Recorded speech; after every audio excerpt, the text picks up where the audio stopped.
दोस्तों आज मैं एक अनोखा ट्रिक देने वाला हूं और ये ट्रिक है दोस्तों आप लोगों के मैथमेटिक्स के पेपर से रिलेटेड। आज के इस वीडियो के माध्यम से बताए गए ट्रिक को अगर आपने मैथ के पेपर में लगा दिया तो आप जीवन में कभी मैथ के पेपर में फेल नहीं हो सकते हैं। तो चलिए दोस्तों वीडियो को स्टार्ट करते हैं। वीडियो को स्टार्ट करने से पहले मैं आपको बता दूं कि आप देख रहे हैं अपना पसंदीदा YouTube channel Pandey ji technical. दोस्तों मैं आपको सबसे पहले बता देता हूं कि मैथमेटिक्स एक ऐसा सब्जेक्ट होता है जिसमें आप सभी में से मैक्सिमम लोग जो है फेल हो जाते हैं, क्योंकि मैथमेटिक्स जो है आपकी ये प्रैक्टिस की डिमांड करती है। मैथमेटिक्स एक ऐसा सब्जेक्ट होता है जिसमें जो है अगर आपने मैक्सिमम प्रैक्टिस नहीं किया, अगर आपको चीज़ें नहीं आती हैं तो आप बना करके कुछ भी नहीं लिख सकते हैं उस पर, जैसे कि आप बाकी अन्य विषयों में करते हैं। फॉर एग्जाम्पल अगर आप विज्ञान, इतिहास, भूगोल, हिंदी तथा इंग्लिश, ये कुछ ऐसे सब्जेक्ट हैं जिनमें अगर आपको कुछ नहीं आता है तो उससे रिलेटेड चीज़ों को भी अगर आप लिख देते हैं तो आपको नंबर मिल जाता है और आप पास हो जाते हैं। लेकिन मैथ का क्या करेंगे आखिर में मैथ में हम, ताकि जो है हम पास हो पाएं, क्योंकि पास होना तो आपके लिए बहुत ज़रूरी है।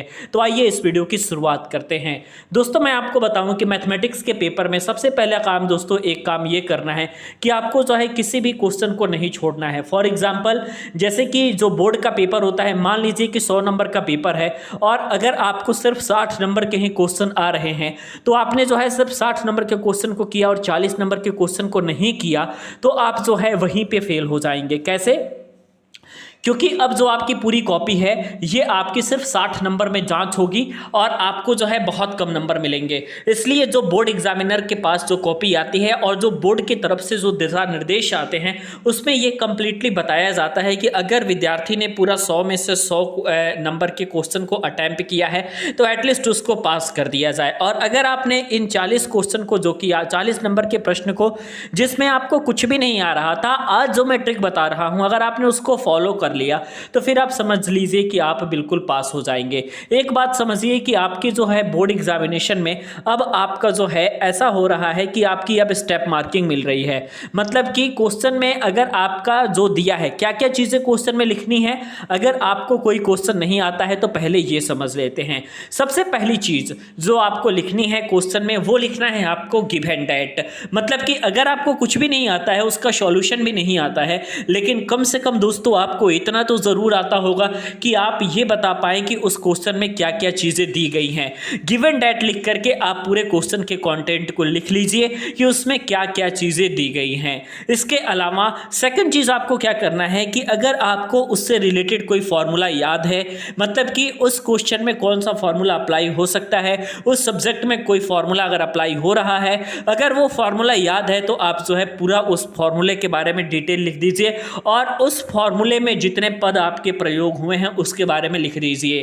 क्योंकि ऐसा करने से कम एग्जामिनर को एक बात की तो जानकारी हो जाती है कि बच्चों को मालूम है लेकिन इंस्टेंट जो है इसका दिमाग काम नहीं कर रहा है, जिसके कारण ये सवालों को हल नहीं कर पाया। अगर आपने पूरी अच्छे तरीके से अपने फॉर्मूले को लिखा रहता है अगर आपने, तो फिर उसमें तो कोई समस्या ही नहीं होती है। कम से कम आधे नंबर तो आपको वहीं पे मिल जाते हैं। तो इसलिए आपको जो है कम से कम फॉर्मूला ज़रूर तैयार कर लेना है। अब आपके सामने दिमाग में ये आ रहा होगा कि सर कैसे हम फॉर्मूले वगैरह को रिवाइज करें, कैसे हम सारी चीज़ों को करें। फॉर्मूले के लिए मैं दोस्तों आपको सबसे पहले बता देना चाहता हूँ कि किसी भी किताब में, चाहे गणित की आप कोई भी किताब ले लीजिए, उसके गणित के आखिरी पेज पे आपको सभी फॉर्मूले दिए रहते हैं, या फिर गणित में आप लोगों का चैप्टर वाइज फॉर्मूला दिया रहता है आपके स्टार्टिंग में ही कि उस चैप्टर में कौन कौन से फॉर्मूले आपके प्रयोग में आ रहे हैं। अगर आपने क्वेश्चन को प्रैक्टिस नहीं किया है, ज़्यादा से ज़्यादा क्वेश्चन को नहीं बनाया है, अगर आपने मॉडल पेपर को सॉल्व नहीं किया है, उस क्वेश्चन को बहुत ज़्यादा प्रैक्टिस नहीं किया है, अगर बिल्कुल वही चीज़ें आपसे पूछी जा रही हैं, तो उस स्थिति में सिंपल आपको क्या करना है कि गिवन डेट और फॉर्मूले के एक्सप्लेनेशन को लिख करके छोड़ देना है।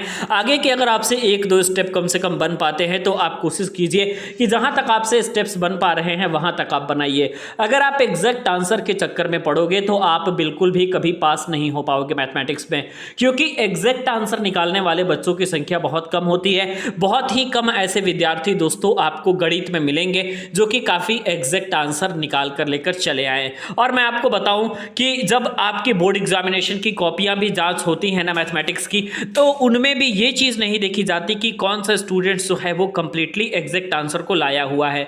क्योंकि अगर ये चीज़ें देख करके अगर कॉपियां जांची गई तो 99% विद्यार्थी आपकी कंट्री के आराम से फेल हो जाएंगे मैथमेटिक्स में। इसलिए कम से कम ये देखा जाता है कि आंसर के कितना नज़दीक विद्यार्थी पहुंच पाया है। जैसे कि अगर किसी क्वेश्चन को सॉल्व करने में 5 स्टेप है, एग्जामिनर को ऐसा मिला है कि एक एक स्टेप जो है वो एक एक नंबर पे एक एक नंबर दे रहा है, एक एक स्टेप पे। अगर आपका लास्ट वाला स्टेप गलत भी हो गया तो भी वह 5 में से 4 या 4.5 नंबर तो वह आसानी के साथ दे देगा, उसमें तो किसी प्रकार की समस्या ही नहीं है। ठीक है, लेकिन आपको यह बात जरूर ध्यान रखना है कि जब आपके पास स्टेप मार्किंग का सिस्टम है तो उस सिस्टम के अकॉर्डिंग आपको चलना है और सारी चीज़ों को फॉलो करते हुए चलना है।